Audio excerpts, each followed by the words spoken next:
దీన్ని చూడండి ఎలా అరుస్తుందో. మా ఇంటి దగ్గర రోజు ఉడతలు వచ్చి బియ్యం గింజలు తిని వెళ్తూ ఉండేవి. రోజు ఒక గుప్పెడు బియ్యం గోడ మీద పెట్టేదాన్ని. వాటిని పట్టుకుని తినేసింది ఈ రాక్షసి. ఏడుపు వచ్చిందండి నాకైతే. పాపం అనిపించింది. కానీ తర్వాత ఆలోచిస్తే ఇది కూడా ఆకలితోనే చేసింది కదా అనిపించింది. దీనికి రోజు అప్పటి నుంచి ఒక గ్లాస్ పాలు కానీ పెరుగు కానీ పెడుతున్నాను. అంతే, టయానికి వచ్చి ఇదిగోండి ఇలా అరుస్తోంది. నాకు ఆకలేస్తోంది పెట్టు అన్నట్టు లేదు దీని వ్యవహారం. మా ఇంట్లో ఒక పిల్లి బాగా అలవాటు అయిపోయింది. పాపం అనాలి అర్థం కదా, ఆకలికి అలా కూర్చుని ఉంటే. పద దాని ప్లేటు ఉండు.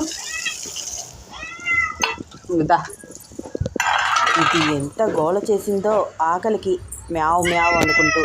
పెరిగి గిన్నె చూడగానే అర్థమైపోయింది దానికి.